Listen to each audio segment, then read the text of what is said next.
تمزج بين وقتين، فهذه الامرأة هي من الزمن الماضي تتجول في شوارع الحاضر.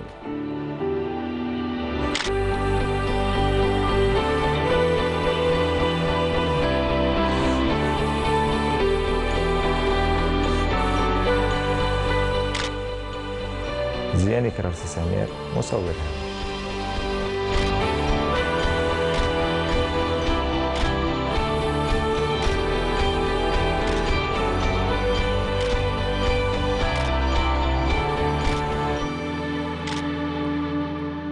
قدم لكم أريد برنامج خلف الصورة. قدم لكم هذا البرنامج برعاية سهلة بوكس لأريد. أريد عيش الإنترنت.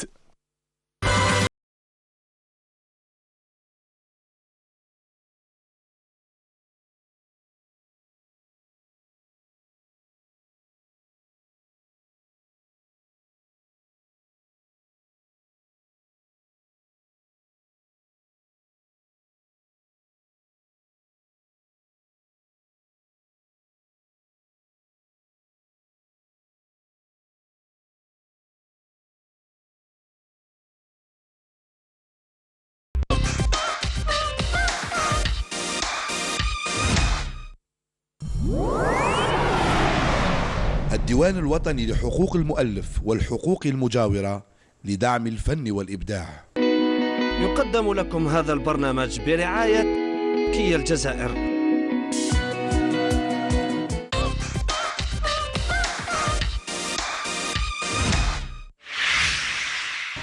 متتبعي ومحبي برنامج ألحان وشباب، للتصويت على مترشحكم المفضل ضمن مسابقة الطبعة الثامنة ما عليكم إلا بالتصويت، وذلك بإرسال رقم مترشحكم المفضل عبر الSMS على الرقم 66025.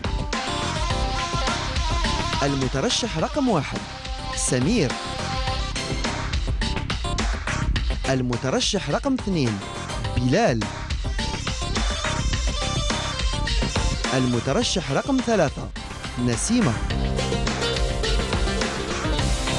المترشح رقم 4 إدريس. المترشح رقم 5 عاشور. والمترشح رقم 6 صلاح. ألحان وشباب، الطريق إلى النجاح.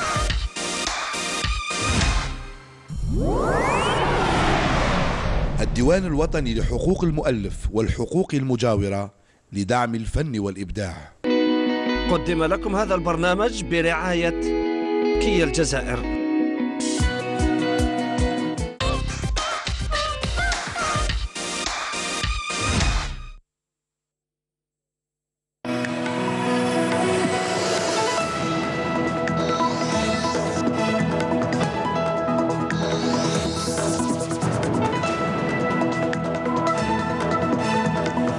Monsieur, bonsoir, bienvenue à la une de ce journal. Célébration de la fête internationale du travail, les festivités officielles à Hassi Mesroud.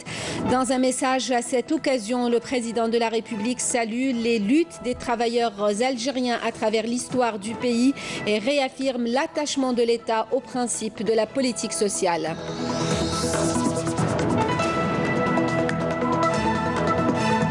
Football, l'USM Belabès remporte la Coupe d'Algérie 2017-2018 devant la JS Kabylie. L'équipe du commandement de la première région militaire a remporté la Coupe d'Algérie militaire en s'imposant devant son homologue de l'école des techniques de l'intendance de Blida. Des adeptes de la tariqa Tijaniya issus de plusieurs pays africains sont en visite actuellement à Ain Madi dans la wilaya de l'Arwat. Autre moment fort, celui qui a lieu dans le Haut-Gard. Il s'agit de la Ziyara de Dermoli, un rassemblement annuel pour fêter la paix, la solidarité et la réconciliation. Les travailleurs algériens célèbrent ce 1er mai la fête internationale du travail. Des festivités officielles ont lieu cette année à Hassi Messoud à travers un imposant regroupement de travailleurs au niveau de la base d'Irara de Sonatrach en présence d'une délégation ministérielle. La délégation accompagnant le ministre de l'Intérieur, des collectivités locales et de l'aménagement du territoire chargé par le président de la République pour présider les festivités regroupe notamment les ministres de l'énergie et du travail, le PDG du groupe Sonatrach ainsi que le secrétaire général de l'UGTA. Le président de la République, Abdelaziz Bouteflika, a adressé à cette occasion un message lu en son nom par Nordine Bedoui, un message dans lequel le chef de l'État a appelé à faire émerger le large potentiel économique de notre pays dans tous les domaines afin de renforcer les conditions de vie des Algériens. Le président de la République qui a exhorté les signataires du pacte économique et social à un sursaut pour travailler ensemble au service de l'Algérie avant d'appeler le gouvernement à continuer à associer ses partenaires économiques et sociaux pour la mise en œuvre du pacte commun pour la promotion des réformes et pour la relance du développement économique et social. Je vous invite à écouter cet extrait du message du chef de l'État à l'occasion du 1er mai, un extrait sur les réalisations et les réformes de ces dernières années en Algérie. لا يمكن لأحد مهما بلغ به الإجحاف والجحود أن يتنكر لكل ما أنجزته الجزائر. L'Algérie a accompli dans tous les domaines des réalisations que nul ne peut nier durant les 2 dernières décennies. Nul ne peut, aussi ingrat et aussi injuste soit-il, nier les réalisations de l'Algérie ces 2 dernières décennies, dans tous les domaines du développement et de réforme. Au plan politique, la consolidation de notre système démocratique pluraliste et la promotion des droits et libertés ont été couronnées par l'amendement constitutionnel de 2016. Dans le domaine social, l'Algérie a rattrapé les retards cumulés du fait des crises multiformes, la réalisation de millions de logements et la réduction considérable du chômage qui est loin aujourd'hui de son taux alarmant du début de ce siècle. L'État continuera à déployer davantage d'efforts pour l'amélioration de ces résultats. L'Algérie a progressé également dans le domaine de l'éducation et de l'enseignement, ainsi qu'en matière de prestations sociales, d'amélioration du niveau de vie de la population et de renforcement de sa classe moyenne. Au volet économique, notre pays a enregistré au cours des 2 dernières décennies un saut qualitatif dans le perfectionnement de nos capacités agricoles, la création de centaines de milliers de moyennes entreprises et la consolidation de nos infrastructures de base. De même que le revenu global du pays a augmenté et la croissance économique est en constante évolution. Le président de la République qui a réaffirmé à l'occasion de la Journée internationale du travail l'attachement de l'État au principe de la politique sociale en dépit des difficultés financières. Le chef de l'État a rendu aussi un hommage appuyé aux travailleurs algériens, saluant leur lutte à travers l'histoire. Abdelmajid Bankassi. Dans son message à l'occasion de la fête internationale du travail, le chef de l'État a rappelé qu'à l'émergence de cette ère de lutte ouvrière dans les pays développés, les travailleurs de l'Algérie souffraient comme le reste de notre peuple des affres du colonialisme destructeur et de l'oppression et de l'exploitation des potentialités humaines et matérielles de notre pays au service de l'économie coloniale. Il a expliqué dans ce contexte qu'il était évident de voir les travailleurs algériens aussi bien en exil que dans le pays, à l'avant-garde du mouvement national de revendication de l'indépendance de la patrie et de voir la classe des ouvriers au cœur de la glorieuse révolution de novembre, la révolution des opprimés pour le recouvrement de tous les droits. À cette occasion, le chef de l'État a rendu un hommage à des travailleurs qui étaient à l'avant-garde de l'épopée de la glorieuse révolution de novembre et qui ont consenti d'énormes sacrifices et un grand nombre de martyrs, dont Aïssat Idir est le symbole. Au lendemain de l'indépendance, les travailleurs et travailleuses ont été le pilier et le moteur de l'édification de l'État national, a souligné le président de la République, mettant en avant l'ampleur des défis qui se posaient à notre peuple des 2 premières décennies de l'indépendance, lorsque nous avions commencé à poser les fondements de notre administration nationale, lorsque nous nous préparions à sortir du néant la première fournée de nos usines, mieux encore lorsque nous avions procédé avec audace et conviction à la nationalisation de nos hydrocarbures, a-t-il dit, affirmant que l'Algérie a réussi à relever ces défis grâce à la clairvoyance de sa direction de l'époque, entièrement composée de nos moudjahidines, les artisans de la révolution. Le chef de l'État a salué également la fidélité des travailleurs à ces mêmes valeurs lorsque le devoir national a appelé à la sauvegarde de la République, de ses acquis et de l'indépendance nationale durant la décennie noire. Évoquant les réalisations accomplies par l'Algérie tout au long de ces dernières années, le président Bouteflika a souligné les résultats du progrès économique et social atteint par l'Algérie durant cette période et leur répartition au profit de la société, partant de notre attachement au caractère social de l'État.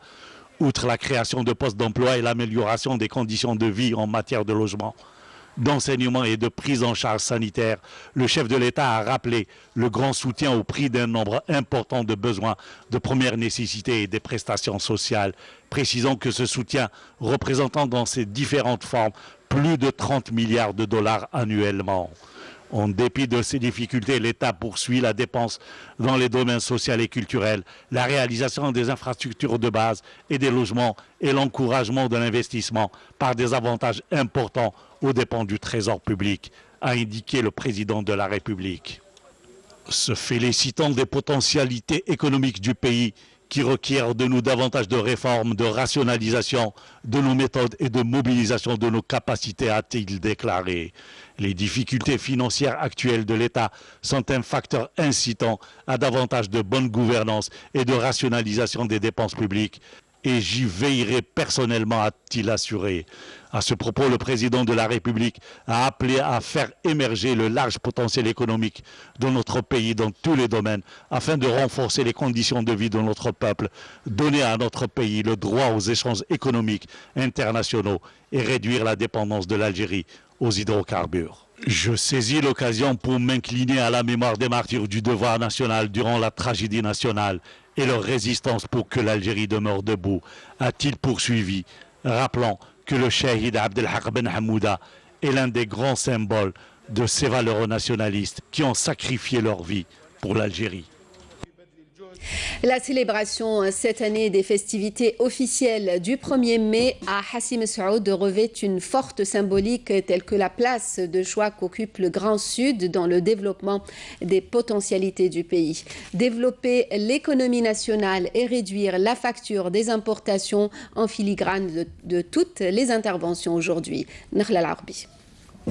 Secrétaire général de l'UGT a indiqué à partir de Hassi Messoud que la souveraineté économique est la clé de la préservation du pouvoir d'achat du citoyen, de l'emploi et de la promotion sociale.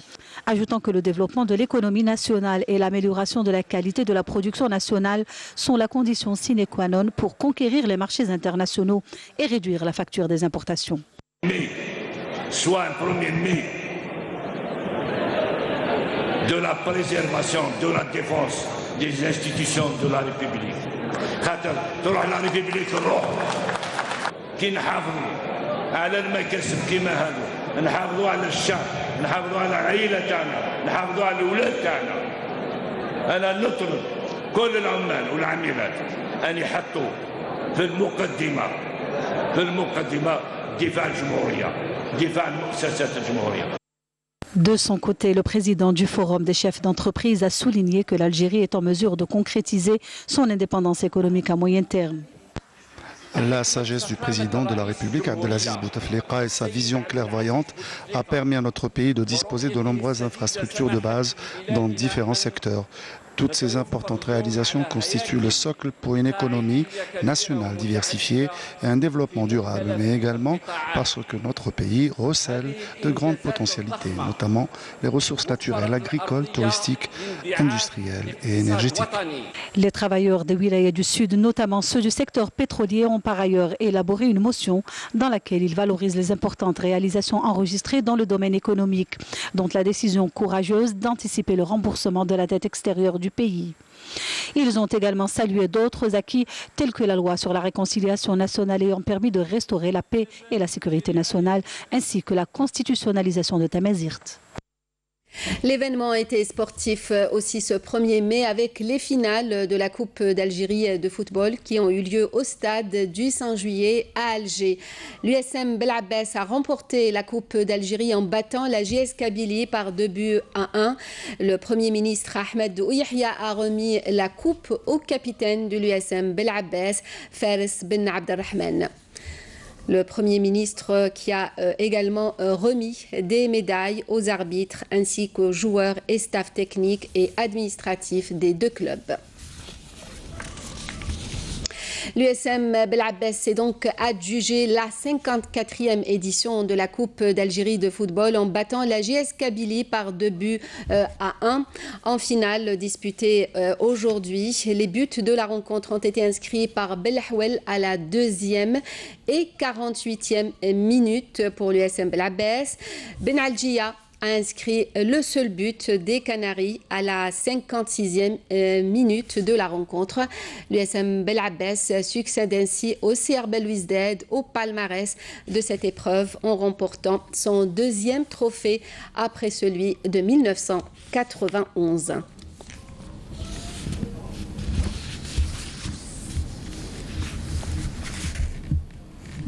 L'équipe du commandement de la première région militaire a remporté la Coupe d'Algérie militaire en s'imposant devant son homologue de l'école des techniques de l'intendance de Blida sur le score de 5-0.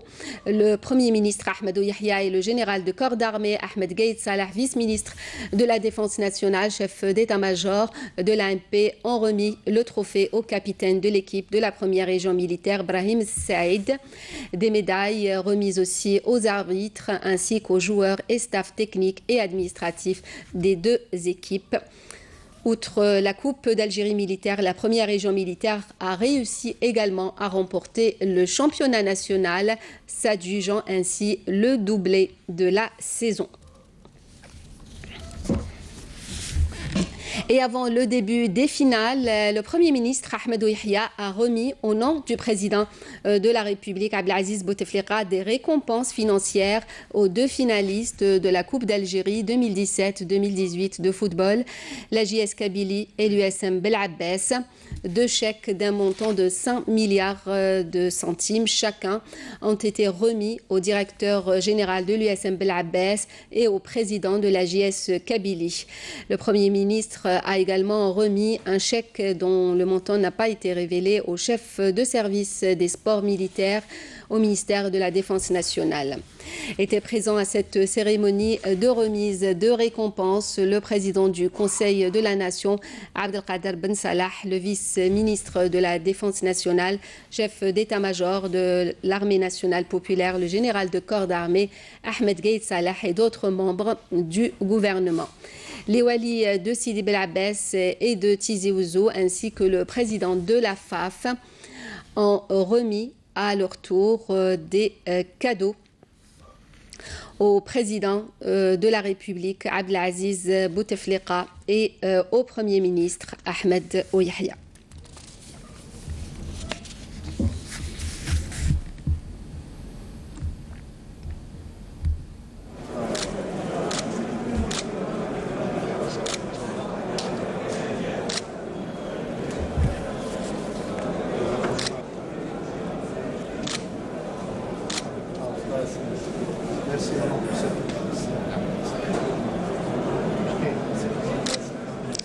Le ministre des Travaux publics et des Transports poursuit sa visite à Tamanrasset. Abdelghani Zahlan a inspecté le projet d'extension de l'aérogare de Tamanrasset et le pavillon technique de la tour de contrôle. Nejma Harch. C'est le futur établissement national de la navigation aérienne de la wilaya de Tamanrasset. Les travaux avancent à grands pas. Il ne reste plus que l'aménagement et l'équipement des espaces. Situé à quelques mètres de l'aéroport de Tamanrasset, l'établissement permettra d'assurer la sécurité de la navigation aérienne et une meilleure fluidité du transport aérien. Il vient répondre aussi à une forte demande du trafic aérien. Tamanrasset étant le point transit entre l'Afrique et l'Europe. Il y a quelques années, le mouvement aérien se limitait à quelques 150 000 survols, tandis qu'aujourd'hui, nous enregistrons 260 000 survols. Nous aspirons à l'horizon 2030 doubler nos capacités en matière de trafic aérien. Cela est un indicateur de confiance des compagnies aériennes de différentes nationalités, africaines ou européennes, vis-à-vis de l'espace algérien aérien. Elles peuvent donc survoler notre espace en toute sécurité et quiétude. Bien entendu, il s'agit là d'un projet inscrit dans le programme du président de la République et qui sera opérationnel dès le début de l'année prochaine.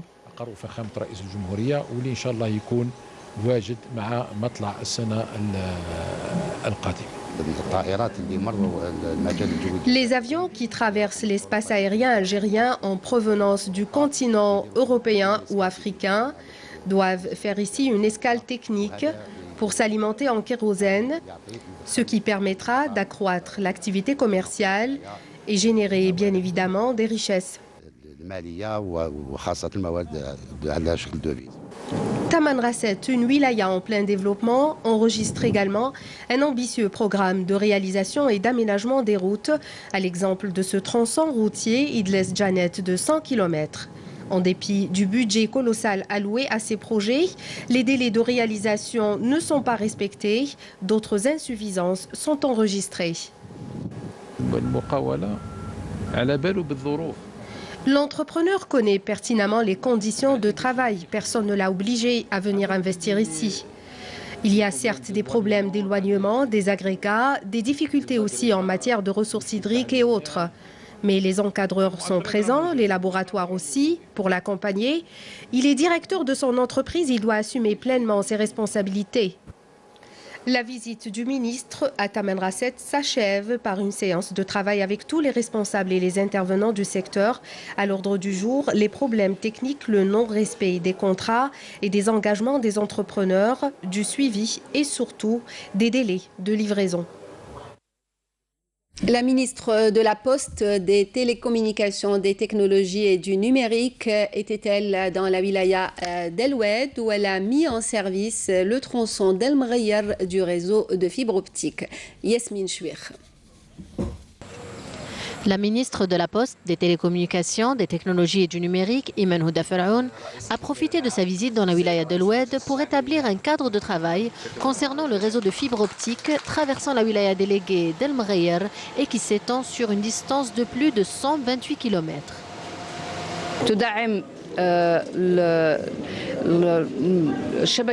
Dans le cadre du programme national de réseau de fibre optique, la division Est sera reliée à Tougourt dans la wilaya de Ouargla, ce qui assurera les communications et augmentera le flux dans la wilaya. Les travaux d'une autre liaison sur 155 km ont également été lancés. La visite s'est poursuivie par la réouverture de 2 agences commerciales de l'entreprise Algérie Télécom au quartier Saada et El Mghayr. Des structures réaménagées et assurant des prestations à plus de 200 000 habitants. Concernant la Poste, la ministre a pu inspecter un centre postal à El Mghayr ayant lui aussi bénéficié d'une opération de réaménagement et assurant des prestations à plus de 15 000 habitants. Au chef-lieu de la wilaya d'El Oued, la ministre a inspecté le projet de réaménagement de la recette principale d'Algérie Poste, couvrant les besoins d'une population de plus de 12 000 habitants. Il existe 97 bureaux de poste pour une densité de 8 700 habitants par bureau, un chiffre inférieur à la moyenne nationale qui est de 10 000 habitants par bureau de poste. Il y a aussi 23 distributeurs automatiques, ce qui est largement suffisant pour les habitants de la wilaya. À chaque halte de cette visite, la ministre a pu écouter des exposés sur la situation du secteur dans la wilaya de l'Oued, concernant par exemple les efforts déployés pour raccorder les établissements au réseau de téléphonie fixe et à Internet, et ce, au bénéfice de l'intérêt général. Lutte contre la contrebande et la criminalité organisée, le ministère de la Défense nationale annonce que des détachements de l'ANP en coordination avec des éléments de la gendarmerie ont arrêté hier 2 narcotrafiquants et saisi 20 000 comprimés psychotropes à Borj Beji Mokhtar et Biskra. D'autre part, un détachement de l'ANP a arrêté 30 immigrants clandestins de différentes nationalités à Tlemcen. La militante pour la cause sahraoui, Claude Mangin Asfari, continue de recevoir des soutiens de solidarité au moment où elle entame sa 3e semaine de grève de la faim. Une grève illimitée pour protester contre l'interdiction que lui impose le Maroc de rendre visite à son mari, le militant Naama Asfari, détenu au Maroc. Écoutez le comédien Pierre Richard et Claude Mangin Asfari, ils sont au micro de Afef Belhoujet.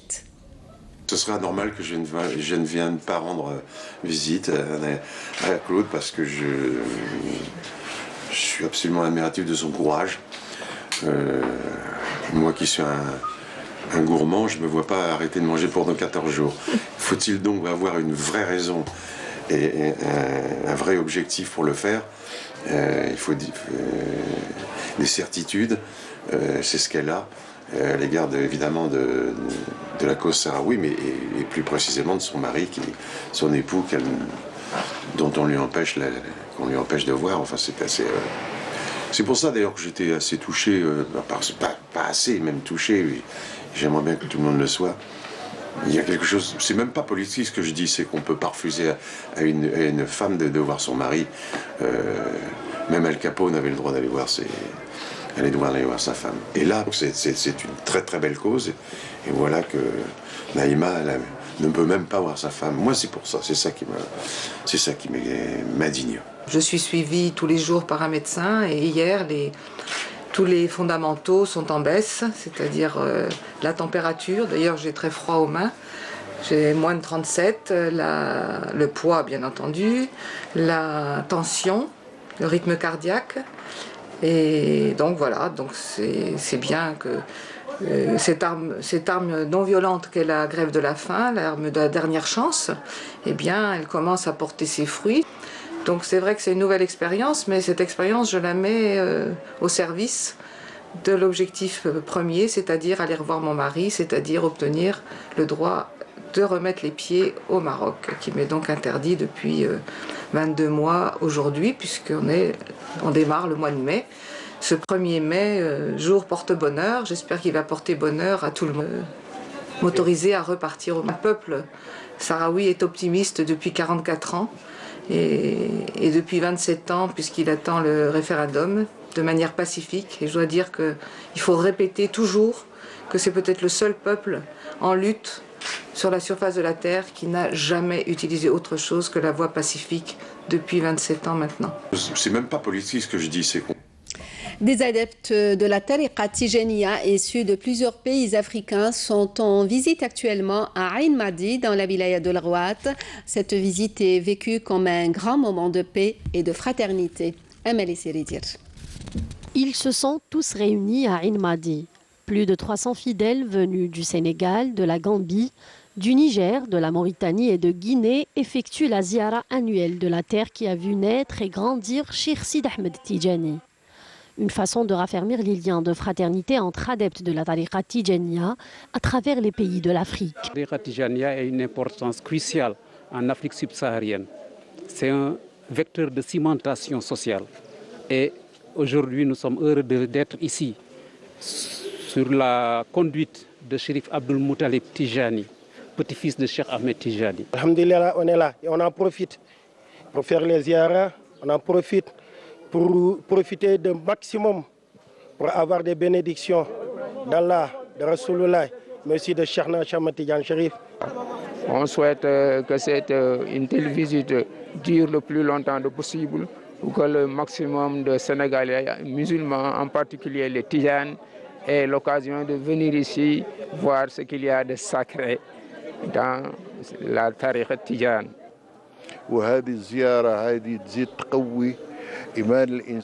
Cette ziara a pour objectif de renforcer les liens entre les différents adeptes de la tariqa Tijaniya. Elle renforce également la foi et réaffirme l'attachement de la tariqa à ses origines. Les membres de cette délégation d'adeptes de la tariqa Tijaniya se sont rendus à différents sites et mausolées, à l'instar du vieux palais de Kourden et du lieu de naissance du fondateur de la tariqa Tijaniya.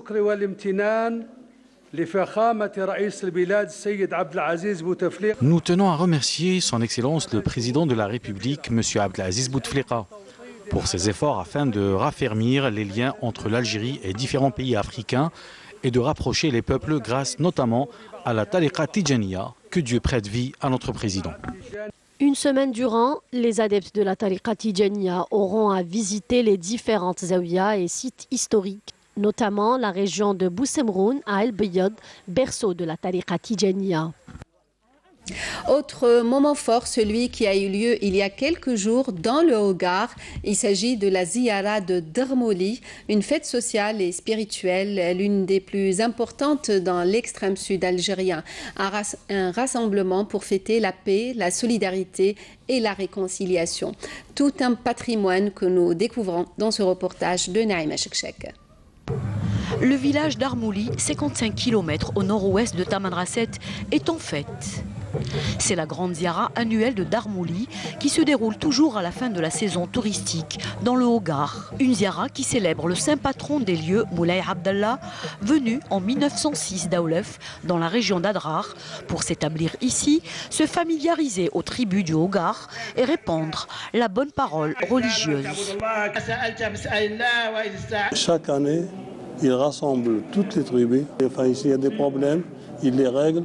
Et comme il y avait des rivalités, surtout pour les régions de pâturage et tout ça, et des conflits entre les familles, alors lui, il rassemble toutes les tribus pour régler tous les problèmes qu'ils ont entre eux. Et à la fin, ils font prendre la fatha, tout le monde se part sans cœur blanc, tout le monde est content. La Zawiya est la Qibla des hôtes, le havre des partants et le refuge des nécessiteux. C'est ça la Zawiya de Moulay Abdallah. Un havre que ne manquent jamais des visiteurs fidèles venant de tous les horizons du Sahara et des autres contrées du pays. Dans tous les quartiers du village d'Armouli, la liesse anime sans cesse et 2 jours durant les coins de rue qui vont petit à petit se vider pour accueillir la fin du jour, la fin de la ziara. Un moment de prière où la Fatiha comporte tous les vœux possibles qui vont à chacun et à tous.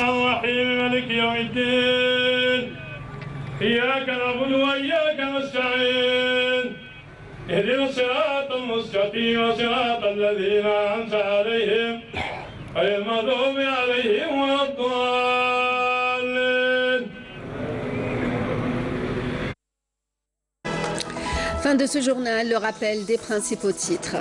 Célébration de la fête internationale du travail, les festivités officielles à Hassi Messoud. Dans un message à cette occasion, le président de la République salue les luttes des travailleurs algériens à travers l'histoire du pays et réaffirme l'attachement de l'État aux principes de la politique sociale.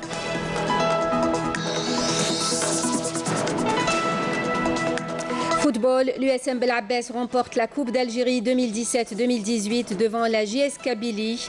L'équipe du commandement de la première région militaire a remporté la Coupe d'Algérie militaire en s'imposant devant son homologue de l'école des techniques de l'intendance de Blida. Des adeptes de la Tariqa Tijaniya issus de plusieurs pays africains sont en visite actuellement à Ain Madi dans la wilaya de l'Rouat. Autre moment fort, celui qui a eu lieu dans le Hogar. Il s'agit de la Ziyara de Darmouli, un rassemblement annuel pour fêter la paix, la solidarité et la réconciliation. Merci à vous de nous avoir suivis. L'information continue sur les www.entv.dz, la page Facebook et la chaîne YouTube de Canal Algérie pour le journal à 20h, l'édition en arabe. Demain à midi, Amina Zahouf, nous on se retrouve à 19h. Passez une bonne soirée.